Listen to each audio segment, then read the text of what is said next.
I don't know. Here, I'll do another one. Let's jump over to this one. This is kind of funny. One, our buddy Table Salt. New youth unemployment reaches all-time high in Ontario. The CBC blames it on, quote, we could spend hours debating the cause. They can't say it. They literally can't say we brought in 3.09 million people in 2 years. Is that the 54,000 people in the summer thing in the summer job fair? I think so, yeah.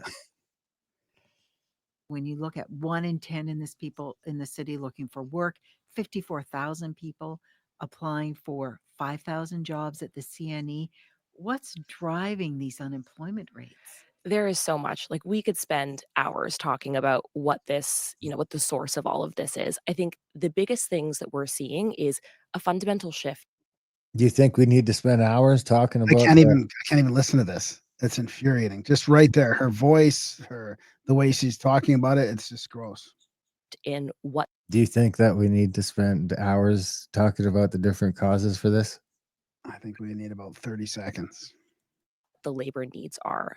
We've got a booming generation of Gen Z. We've got so many young people freshly graduated looking for work. And we're also seeing folks aren't retiring and stepping out of the workforce as quickly because the economy is so challenging. And then we look at some of those larger macro and microeconomic trends. It's really impacting the volume at which organizations can hire. So a lot of different factors here. What this boils down to is ultimately more job seekers than jobs available, which is leading to doubling, tripling, and sometimes even higher kind of rates of increase of how many applications we're getting it for every single open role. They didn't even mention the one that I would assume you would explain away within 30 seconds. And she's a career coach. She should be right on top of all this stuff. So here's one, just on that subject. I was going to clip it, and I didn't clip it, but Clyde do something. Or no. It was Moose on the Loose had one of these.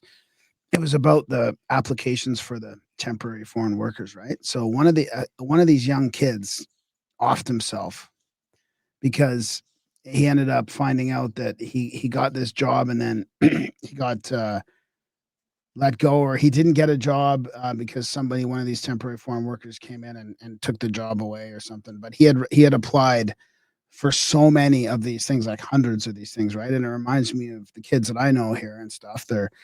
And I never really thought about it like this, but there's a lot of these jobs that aren't even real jobs, right? They're not even real openings. They're just a job posting that has to look like a real opening so that they can bring in these subsidized workers.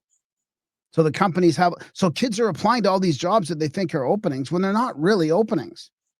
At least not for somebody who lives here, who's a citizen. So imagine being a kid, like imagine in the I mean, I couldn't imagine this growing up and sending your resume to hundreds of places. You never get a call back at all. Nobody even acknowledges that you've applied for hundreds of jobs. And then they hire somebody. And they get subsidized by the government, the taxpayers' money to take your position. I mean, unbelievable. You didn't even have to. Wasn't that thing we were reading last week said you didn't even really have to do that anymore?